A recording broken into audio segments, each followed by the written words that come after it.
မင်္ဂလာပါရှင်ဒီနေ့ဗီဒီယိုမှာတော့အမျိုးသားတော်တော်များများစိတ်ဝင်စားပြီးသိကျင်နေကြတဲ့အကြောင်းအရာတစ်ခုကိုပြောပြသွားမှာပါအမျိုးသားလိင်အင်္ဂါရဲ့အရွယ်အစားအကြောင်းနဲ့ပတ်သက်ပြီးပုံမှန်အရွယ်အစားကဘယ်လောက်လဲပြီးတော့လိင်ဆက်ဆံတဲ့အခါအရွယ်အစားကအဓိကရေးပါတဲ့အခန်းကဏ္ဍကနေပါဝင်ပါသလားဆိုတာကိုရှင်းလင်းစွာပြောပြသွားမှာပါနောက်ပြီးဈေးကွက်ထဲမှာရောင်းချနေတဲ့အရွယ်အစားကြီးဆေးတွေသုံးတာတင့်ရဲ့ကျန်းမာရေးအတွက်ဘလောက်အထိအနေရရှိနိုင်လဲဆိုတာကိုလည်းပြောပြသွားမှာပါ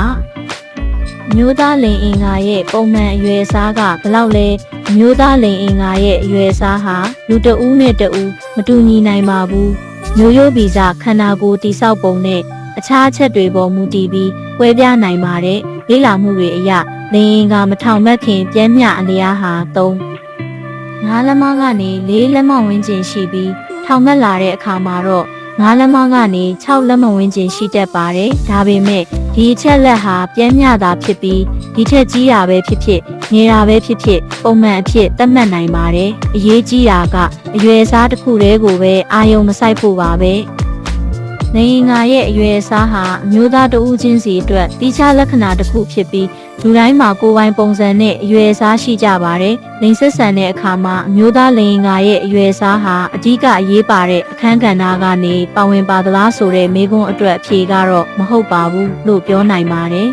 ။လိင်ဆက်ဆံမှုမှာကျေနပ်မှုရရှိဖို့အတွက်အရွယ်အစားတစ်ခုတည်းကအဓိကမဟုတ်ပါဘူး။အခြားအရေးကြီးတဲ့အချက်တွေအများကြီးရှိပါတယ်။အဲ့ဒီအချက်တွေကိုဆက်ရှင်းပြပါမယ်။နံပါတ်1အချက်ကတော့လိင်ဆက်ဆံဖို့နဲ့ပွင့်ပွင့်လင်းလင်းဆက်သွယ်ပြောဆိုခြင်းဟာနှစ်ဦးစလုံးရဲ့လိုအပ်ချက်တွေကိုနားလည်စေပြီးကျေနပ်မှုကိုတိုးပွားစေပါတယ်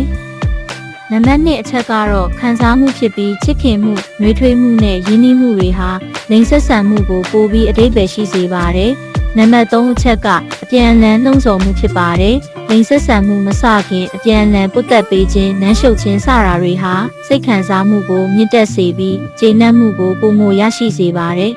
။နံပါတ်4အချက်ကနီးစနစ်ဖြစ်ပါတယ်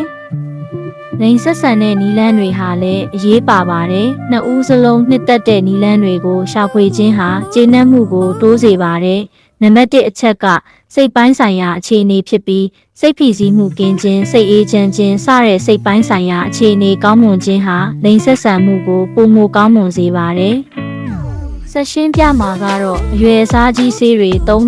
သင့်ရဲ့လားဆိုတဲ့အရေးကြီးတဲ့အကြောင်းပါဈေးကွက်ထဲမှာအမျိုးသားလိင်အင်္ဂါကိုကြီးထွားစေတဲ့ဆိုတဲ့ဆေးဝါးတွေလိင်ဆေးတွေကိရိယာတွေအမျိုးမျိုးရောင်းချနေတာကိုတွေ့ရပါတယ်ဒါပေမဲ့ဒီထုတ်ကုန်တွေကိုသုံးစွဲတာဟာတင့်ရဲ့ကျန်းမာရေးအတွက်ဘလို့မှမသင့်တော်ပါဘူးသိပ္ပံနည်းကျလေ့လာမှုတွေအရဒီဆေးဝါးတွေဟာလိင်အင်္ဂါရဲ့အရွယ်အစားကိုတိတိတတ်တာကြီးထွားစေနိုင်တယ်ဆိုတဲ့အထောက်အထားမတွေ့ရပါဘူးအများစုဟာအချိန်ပိုင်းသာအာနိသင်ရှိပြီးအမြဲတမ်းပြောင်းလဲသွားခြင်းမရှိပါဘူးဒီဆေးဝါးတွေမှာပါဝင်တဲ့ဓာတုပစ္စည်းတွေဟာနှလုံးခုန်နှုန်းမြန်ခြင်းသွေးဖိအားပြောင်းလဲခြင်းဟော်မုန်းမညီမျှခြင်းစတဲ့ဆိုးရွားတဲ့ဘေးထွက်ဆိုးကျိုးတွေကိုဖြစ်စေနိုင်ပါတယ်လိင်ဆေးတွေကလည်းဓာတ်မတည့်ခြင်းနဲ့အရေပြားရရန်ခြင်းကိုဖြစ်စေနိုင်ပါတယ်။လိန်တံကိုထိုးရတဲ့ထိုးဆေးတွေကလည်းလိန်တံကိုပျက်စီးစေပြီးကင်ဆာဖြစ်သည့်အထိအန္တရာယ်ပေးနိုင်ပါတယ်။အများစုဟာလိန်လေကြော်ညာထားတာဖြစ်ပြီးတင်းရဲ့ငွေကြေးနဲ့ကျန်းမာရေးကိုသာထိခိုက်စေနိုင်ပါတယ်။အမျိုးသားအချို့ဟာသူတို့ရဲ့လိင်အင်္ဂါအရွယ်အစားနဲ့ပတ်သက်ပြီးစိုးရိမ်ပူပန်မှုတွေရှိတတ်ကြပါတယ်။ဒါဟာကိုယ့်ယုံကြည်မှုလျော့နည်းစေနိုင်ပါတယ်။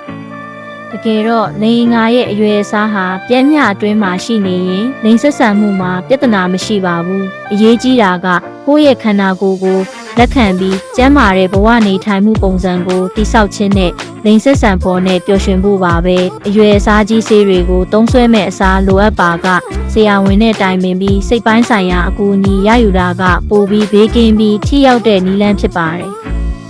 ဒီနေ့ဗီဒီယိုမှာတော့အမျိုးသားလိင်အင်္ဂါရဲ့ပုံမှန်အရွယ်အစားလိင်ဆက်ဆံတဲ့အခါအရွယ်အစားရဲ့အရေးပါမှုနဲ့အရွယ်အစားကြီးဆေးတွေသုံးစွဲခြင်းရဲ့အန္တရာယ်တွေကိုရှင်းပြပေးခဲ့ပါတယ်။အဓိကပြောချင်တာကအရွယ်အစားတစ်ခုတည်းကိုပဲအာရုံမစိုက်ပဲဆက်သွယ်မှုခံစားမှုအပြန်အလှန်နှုံးဆော်မှု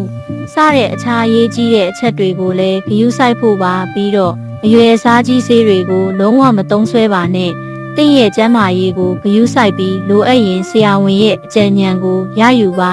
တင့်ရဲ့လိမ်မှုဘဝမှာပျော်ရွှင်မှုနဲ့ကျေနပ်မှုအမြဲတမ်းရရှိနိုင်ပါစေလို့ဆုတောင်းပေးပါတယ်နောက်ထပ်ဗီဒီယိုတွေအတွက်ကျွန်တော်တို့ရဲ့ channel ကို subscribe လုပ်ဖို့မမေ့ပါနဲ့နော်နောက်ဗီဒီယိုမှာပြန်တွေ့ကြမယ်နော်